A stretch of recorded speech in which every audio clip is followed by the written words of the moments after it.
We're here again, trying to pull everybody up. Man, we just came from this nice little place, this nice Mexican restaurant. It was good. I mean, that sauce they had was good. That what you call it? That salsa. Yeah. They had was good, and let me tell you how good it was. I need to bring me up some mouth mints. Yeah. Because I mean, that thing was good. When I say good, it was nice and spicy. So I'm popping in something to just keep myself kind of in check here. We are talking about brown liquor conversation, and as always, we have brown liquor. Yeah. Sailor Jerry today. Sailor Jerry. If you've never seen it, that is a spice rum. I think this guy was a tattoo artist. I think he was in Hawaii. Right. When he put this together. Now, if I'm wrong, anybody can come on and just tell me better. I don't give a shit. Because I can get stuff wrong. I think he lived in Hawaii or something. Right. Wait a minute. Norman, whatever the hell. I kind of read up on his history a while back, but when I had a sip of this some years ago, this is called Sailor Jerry. And of course, it's rum. It's not a whiskey. It's what we would call brown liquor. Right. All right? It's liquor. It's rum. 80 proof, right? 92. Okay, 92 This proof. is 92 proof. Give it a sip. Have you sipped it yet? Yeah, I sipped it. Did it burn you? Mm-mm. That is some smooth 92 proof It's stuff. very smooth, yeah. This is some of the smoothest stuff I've ever had. Over 100 proof that you can find. Mm-hmm. And reasonable too. I mean, price wise is very reasonable. And if you just want some spice rum, I'll tell you what, this will just go well over some ice. Mm-hmm. It will go well just neat. Mm-hmm. I think some people probably mix it with a Sprite or a Coke. I think I would probably like that with pineapple juice. What do you think? Pineapple? See, now, would that be a conflict between the sweet? That's what I'm trying to figure out, because I'm thinking about pineapple juice and then I'm thinking about a pina colada, because I've done spice rum like Captain Jack with pina colada and it came out tasting like kerosene. Oh, goodness. So I don't think that I would put that degrade this here to trying to mix much with it, because I think this tastes so good on its own at 92 proof. Let me ask you this. Would you put it with a zombie? Would you put that in the zombie? No, I wouldn't put a spice rum with a zombie. Zombie? Okay. No, I would do a dark rum, but it wouldn't be spice. But tell the folks that a lot of people never heard of a zombie. No. I know that. Share with me with a zombie. That came back here. Yeah. That came back here to live, and we went to a few of the bars back in the day. And I said, man, let me have a zombie. These son of a bitches, these supposed bartenders didn't have a goddamn clue. Our zombie has like about 5 different liquors in it. 5. And if you do it right with all of the juices and everything that you put into it, which we can probably put up here somewhere, the zombies that I'm talking about, we can put a link to the site to the site that you can fix a real fucking zombie. Yeah. Drinkmixers.com over there. Drinkmixers, mixeddrinks.com or something like that. You're gonna need a glass about that goddamn tall. But you made it before. Now tell them how you made the zombie.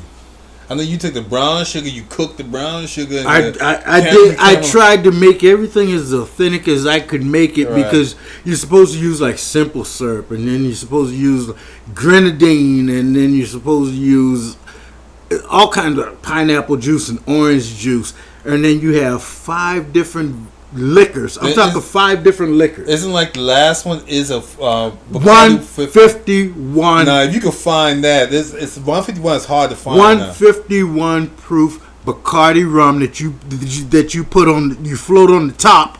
And if you go to a place that's really cool, where you got a really cool bartender, that motherfucker light the top of it and just let it fly off, man. And I'll tell you what, there was a few bars that I've heard of. I've never been to them.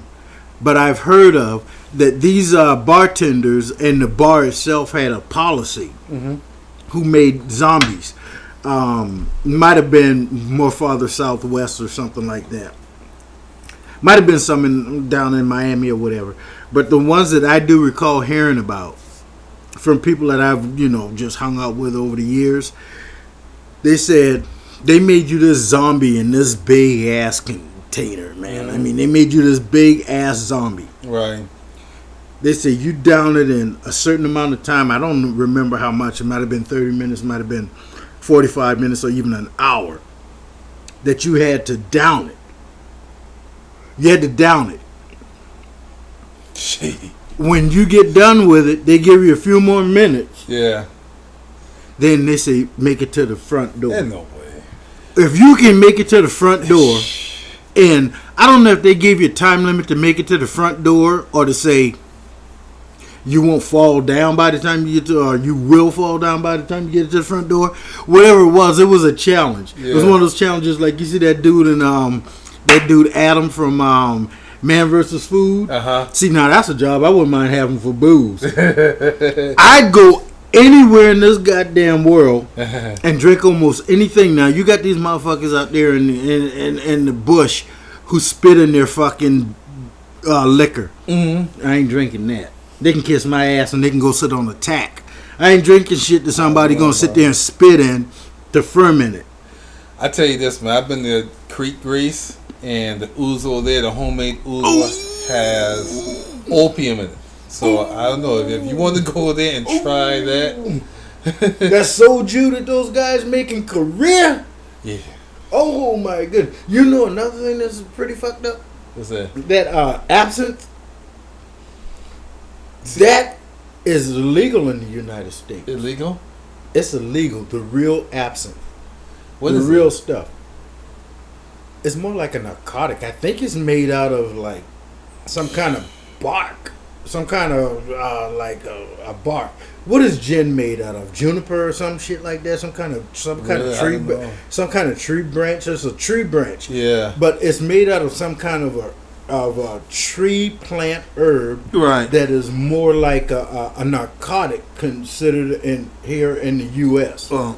So it's really illegal. So if you do go into a liquor store and see something that says absinthe, it's not the real shit. It's not the real one. No. They can't carry it. They can call it that because it might have some elements to it, but it's not. That's not the real deal. I gotta see what it is because it's just, you know how strong this shit is. You know how you can get a block of sugar. I haven't never seen a block of sugar sold in a store. Right. But you've seen blocks of sugar. You know, little 1 inch or quarter-inch block like of your sugar. little lump of sugar. Yeah, a little lump of sugar. Motherfuckers took those and treated it like opium, where they would take the little lump of sugar and put opium just right on the lump of sugar and then suck it down. Yeah. That's what they do with that absinthe. Absinthe. You know what? It's kind of like illegal. Also, I think it was illegal in Great Britain.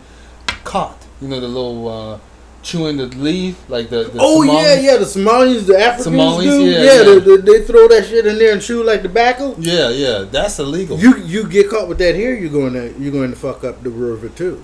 But this is weird because like you pointed to me like salvia, is legal here. Salvia is legal. Nobody has declared it illegal, but they want to say bath salts is illegal when you can go in there. People wash their ass with bath salts. Yeah. But they want to try to make that illegal. Yeah. The reason why salvia is legal because it does not fit the description of a narcotic. The properties of it, what it does to the mind, does not fit it. But you said that you went on the YouTube and look at all these videos, and you said that you noticed that men struggle with it more than women. Men do. From what I have observed from watching these videos on YouTube, yes, men freak the fuck out more or have a harder time. They have a harder trip than a woman. Well, you saw the one with the guy, they were on the couch, and I'm probably going to post this on this here. They were on the couch, and because it's legal, okay, it's legal, They were on the couch. Both of them tried it, right? The woman was like chilling out. Right. And The the guy jumped out through the window. He jumped through the window while it was, not while it was open. It was closed. Yeah. That's what I was saying, man. Because most of the dudes I see just have a really serious trip about it. I don't know if that's because get out of here, fly. I don't know if that's because of our makeup, territory, our makeup. Our that male dominant gene or whatever, that we just are just too much balls to the wall to trip nice about it. Yeah. But that's what I've seen, man. Man, you saw Miley Cyrus, man. She had it. You thought she was just like on cloud nine. I mean, a woman. Most of the women that I've seen, they'll take it. Now you get some of them that will try to stand up and walk around and stuff, but they don't get. They're not like the guy. They don't get violent, or they don't get drooling over themselves. Yeah, no, I do see them drool. I see. They drool. That's the name for salvia. Salvia. It will make you drool. The girls do drool, but they are more subdued in their journey through it. Yeah. And again, a lot of it might be because the guys are just assholish, and they want to just do the strongest. What is it called? How can I explain it? Because you have the 1x, 2x, 3x, 4x, or 5x, or whatever, 10, 5x. You got all of these different buys, and they probably just thinking, hey, look at me, I can do the strongest one. And a girl will probably be a little bit more conservative and say, let me just do this one. And then it hits them just to where they could just have a nice trip. But the thing about it, doing the psychedelics. Yeah. The thing with doing the psychedelics is, I have heard, especially when I've talked to the people that I've ran with out there in South Dakota and the other Midwestern states, right? Mm-hmm. And some of them were Native American friends and so on and so forth. And they really have expressed and told me that there is a certain kind of a setting you need to really do some of that stuff in. Peyote, mushrooms and shrooms and stuff like that. That you need to be in a certain, and I've even heard that about absinthe. Yeah. That you don't need to be in an environment that's all excited. Excitable. Right. You need to do it in something that's just really, really calm, laid back, to where you're not going to be having to worry about being what's the word when you're all scared about stuff? Paranoid. You don't have to worry about that. But those cultures like that, and there's one called Iboga in Africa, which is very powerful. Those were rites of passages, man. They were like, okay, you get a certain age, okay, you're a warrior, we're going to take you to this tent. And if you're going to, down in South America, they have this thing called ayahuasca.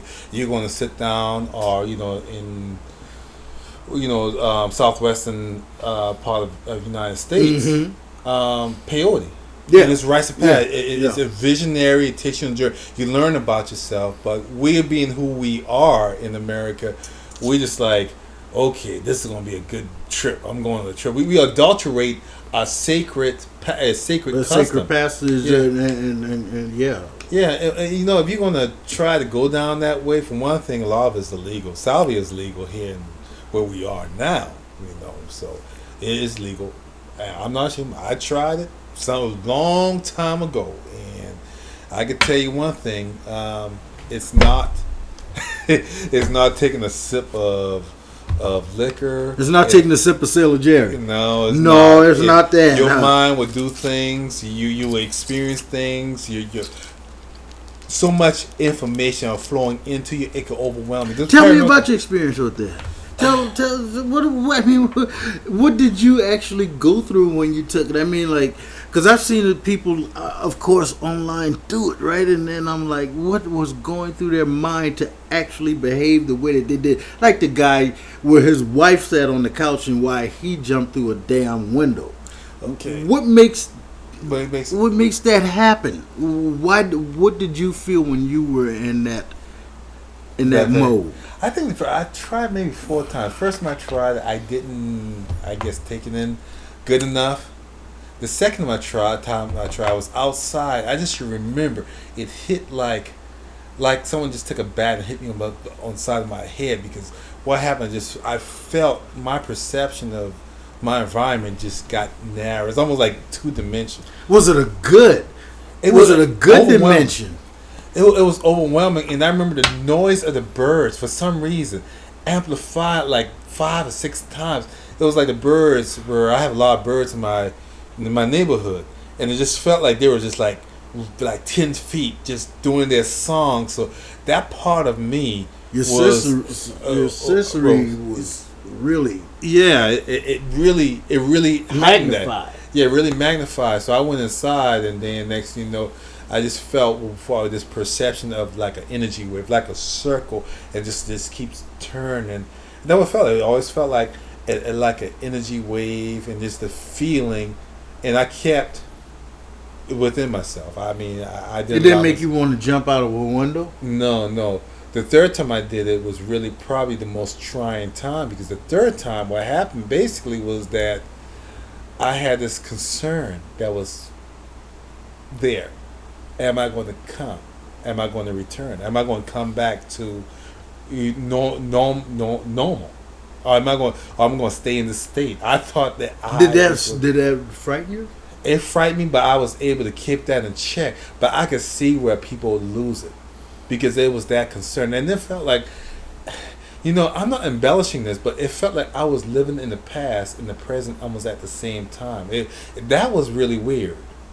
There is a guy who he tried mescaline. It's back in the 1950s.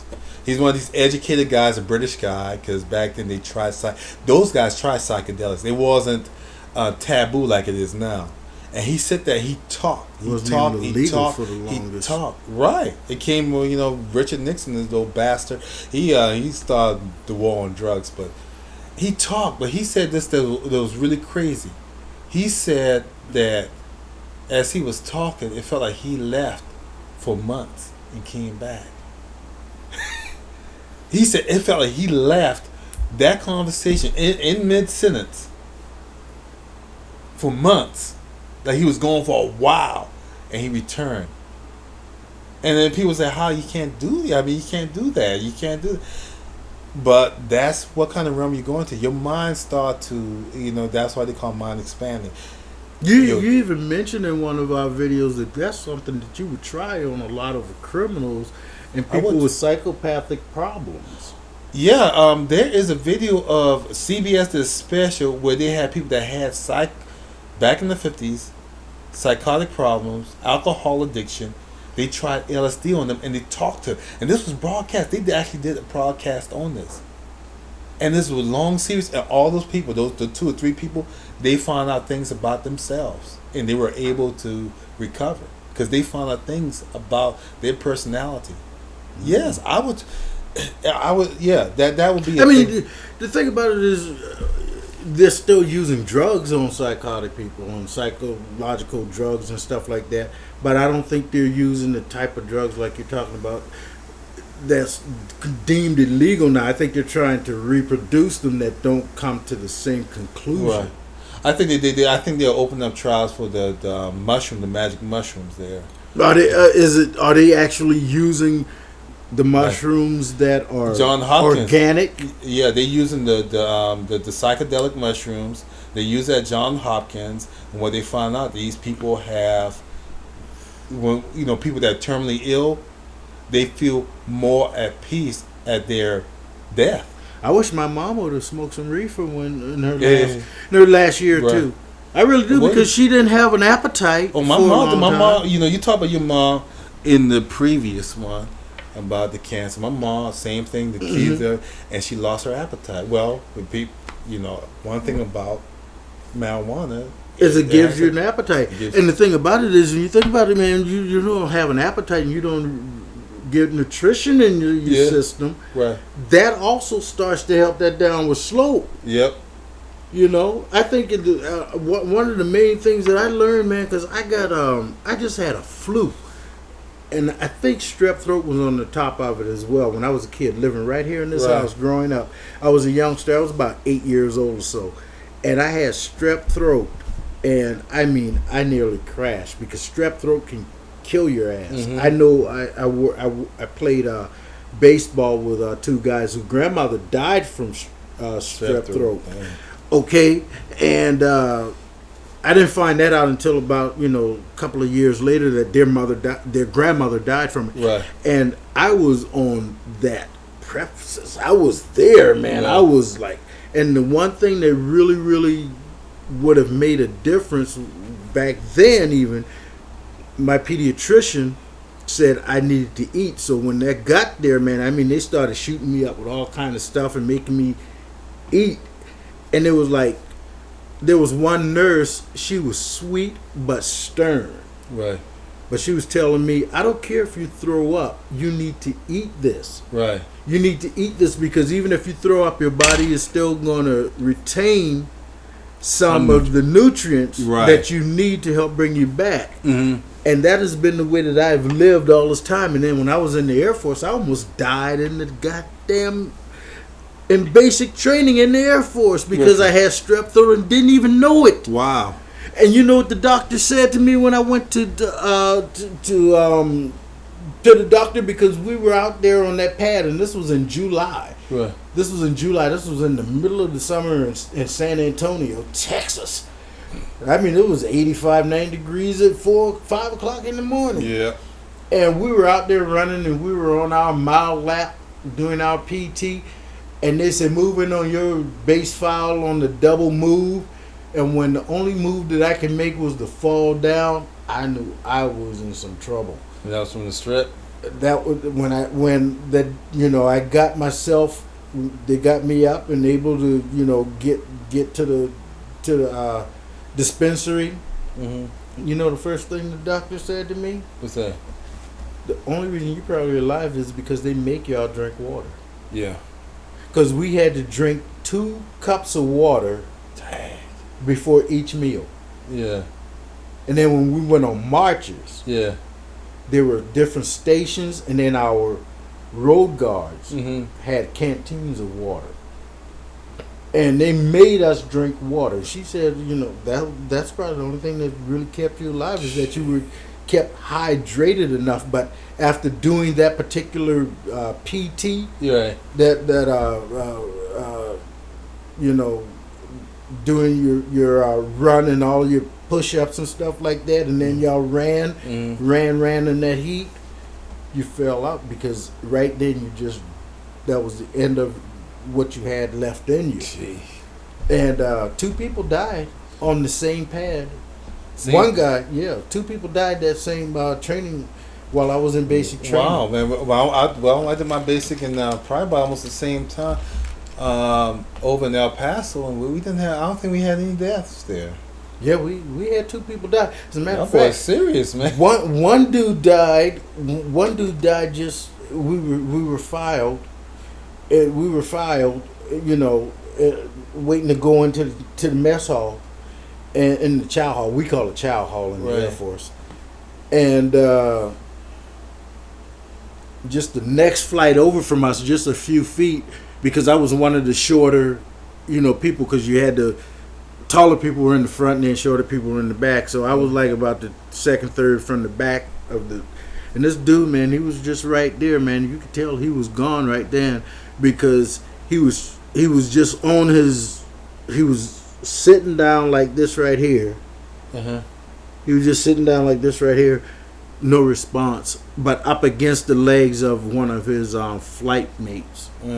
And he was gone. And another guy, he died on the other side of the exercise pad, on the marching pad. And so I could have probably been the third son of a bitch who would have died out there if my constitution wasn't right. Right. That's great, man. That's My wild. constitution must have just been enough to keep me together. Right. Because I swear, if the way that I felt when I passed out, Uh-huh. if that's what death feels like, fuck, I'm all for it because I feel good. I mean, it was so peaceful, man. Man, when you talking about people death, it's kind of like I heard. I can't remember who it was, but the kamikaze pilots that survived when they went to crash their planes. This is during the World War II, and I can't remember. I was listening to a podcast. They said that moment they felt that they were God, man. When they're about to reach that point, it was such a, you know, that's kind of sad to think about that. You know, you but that was. Somebody said that. I don't know if that's my fucking ass was passed out. I wasn't thinking I was no god. I was just done for. I mean, because there was this element of needing to vomit and all of that too. Right. I felt like I wanted to vomit, shit my ass, and piss up at the same time. I mean, I was done for. Wow. You know what I mean? I was done for. But when I passed out the couple of times that I did, yeah. because this one dude stayed back with me. He was trying to help me. He was like, okay now. We were walking back to the dorm, and he said, okay, take a step. I stepped up. My foot stepped up. I missed the curb. I took a twirl, and I sat on my ass and went to sleep right there. And that was such a pleasant feeling. Wow. That was such a pleasant feeling just being in that. I don't know if it was something like, because you know kids do the pass out game and stuff like that, and they do that for a reason because it feels good. Oh, where they huff, have somebody hold them up like this right here and hold their wind or ear in, and then they turn around and let it out. Then their eyeballs go all goofy, and because it feels good. Wow. Because it feels good, and that's where I was at that particular point in state of my and time when I passed out there in basic training when I had strep throat like that. So yeah. I do think some things like some psychological what is the word again? Psychedelics. It might do something. I mean, I think you're onto something there where it might do something because they were doing all of that testing and training, which probably wasn't right the way that our U.S. government. Oh, you talking about the Tuskegee, Tuskegee experiment. Yeah. All of these experiments our government did on people. Did you see the one with they did the experiment with the British soldiers? They put them on LSD. They snuck LSD on them, and they snuck it on them. Yeah. Would they put it in their food or something? Water, you know, you could drop it, man. You can drop on your hand and turn around. Well, of course, yeah, because you think about back in the day, because people have said that Jimi Hendrix, used to put it. And it's on his headband. Yeah. That's what you hear. Did he do that seriously or for real? I don't have a clue, but it's no secret that the boy didn't do his experiment. Yeah. That's what his band was called, yeah. Jimi Hendrix and Experience. He ran with the London crowd, and that was a LSD culture. I mean, that was an acid culture. You know, that London crowd, a lot of that music that it plays. I mean, the Beatles, come on. You know, but what was saying about the LSD? John Lennon was an asshole. He's a woman beater. Yeah, he said some deep things. But when I read that thing, man, like wow. John Lennon, he's deep. boy. He's deep. They say he wasn't worth a shit as a musician. He was like about the fourth best musician in that band. When I always thought that it was Ringo. Because Ringo was almost not even hired to join the band. Right. Because they didn't think he was a good enough drummer, and that didn't really come from the three members. Right. That came from their producer George Martin. Right. But they liked Ringo. Right. You know what I mean? Yeah. They liked Ringo enough that it didn't matter to them that Ringo wasn't fucking Neil Peart. Right. You know what I mean? I mean, you only have a few. He wasn't Dave Weckl. You know, he wasn't Buddy Rich. Right. You know what I mean? They didn't care. They just knew that he fit into what they were doing.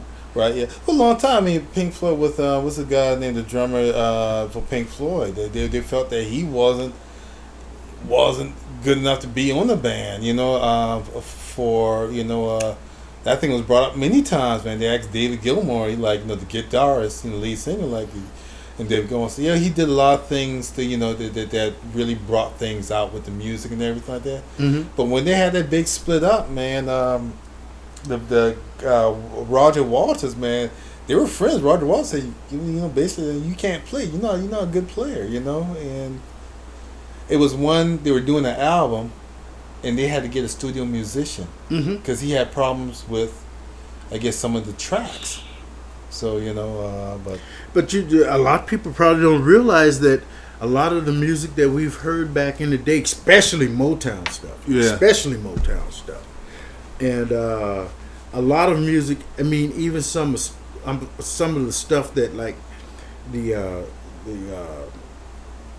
Earth, Wind and Fire played and stuff. They brought in studio musicians to help play some of that stuff. They had to bring in studio musicians to really lay it down. And that's why you kind of, I guess you hear, like, for instance, like with the drums sound so blank. You know what I mean? There's not this certain signature with the drummer. You know what I mean? When you can't say that for the Ohio players.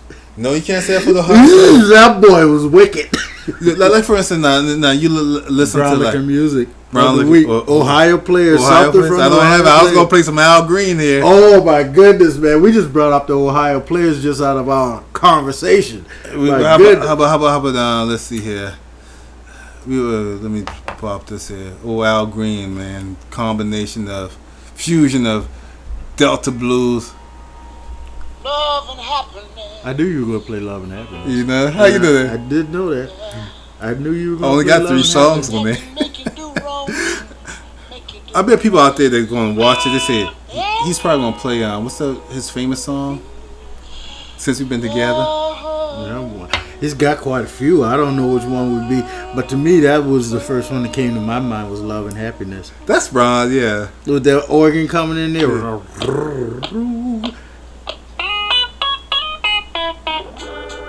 Listen to that organ. Yeah.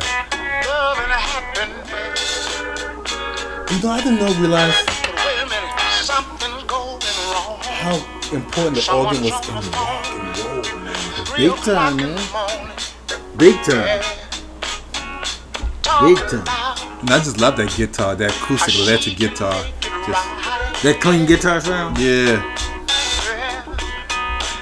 You know something? I would go out on a limb and say that was a Fender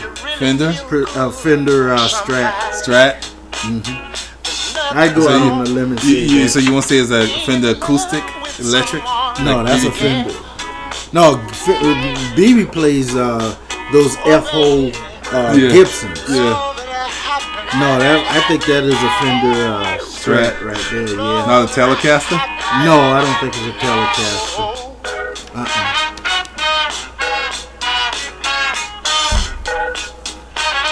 No, I don't. I wouldn't call it a Telecaster because Telecasters were pretty much back in that day country.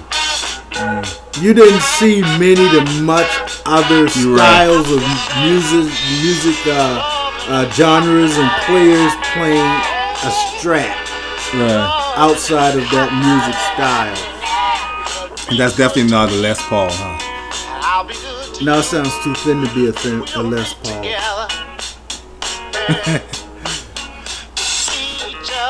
That's something else. Yeah, man, that's brown liquor music right there. And you know the thing about it is, growing up, I knew of Al Green, but I can't say he was one of my favorite things. When he came on the Soul Train, I watched him. When he came on the radio, while we would get ready for school, or on Saturday, or whenever we were listening to the radio, Al Green came on. You knew who Al Green was. But it wasn't like when Al Green came on, I wanted to stop in my tracks and listen to this motherfucker. Right. You know his old lady threw hot grits on him. Yeah. Then she killed herself. I didn't know the whole story. I remember when it happened. I remember I was in the car. We're going down Dorchester, Rivers Avenue. I said, Dad, you ever hear something like this? But no, he wouldn't marry her. He was taking a shower. She grabbed a pot of hot grits, threw toss on him, and then killed herself like in the garage or something like that. Now she probably needed some psychedelic drugs. Yeah. Hopefully she wasn't on them when she did that. Yeah. Sometimes that stuff can wreck your mind. That can make it where, they are, you have someone to monitor you, put you in the right settings, because you don't want to be in a rubber room where, for instance, they give you a dose of LSD, or mushrooms, because you really freak out then. But You know what I mean? This is the rite of passage. I mean, you take something like ibogaine, okay? The thing has a 70% success rate. Ibogaine is an African root. It has a 70% chance. Now that's not the stuff that they chew on. No. This joke will kill you. It can kill you dead. But check that. The discovery of ibogaine being an addiction interrupter was discovered by this heroin addict professor in San Francisco. He went to another professor and said, "Do you have anything I can try out? Because they had the plants and stuff. That's why I have this African root." So he took the root and he tried it. The next day, he went throughout the day and realized he didn't get his heroin fixed. He was the first. Didn't even want it. He didn't even want it. It is. But did that drug take over him wanting it? No. People that take ibogaine don't want to take it again. They say it's too painful for one thing. The memories, it takes you back into your childhood. It probably find that childhood trauma. It is really an amazing molecule.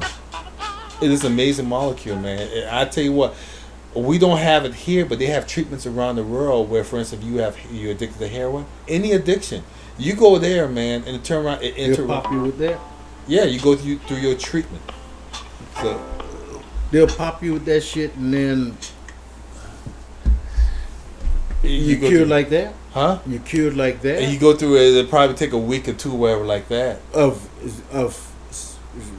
treatments through the week. Yeah, you have to be monitored because they had two people, and I listened to this podcast. And the lady from the University of Miami, she knows about it. She could drop the molecule, and she could tell how this molecule interrupts in your mind, physically cleanse you physically from the addiction to, like, it could be opiates, tobacco, alcohol. It is truly amazing African plant. But no, they have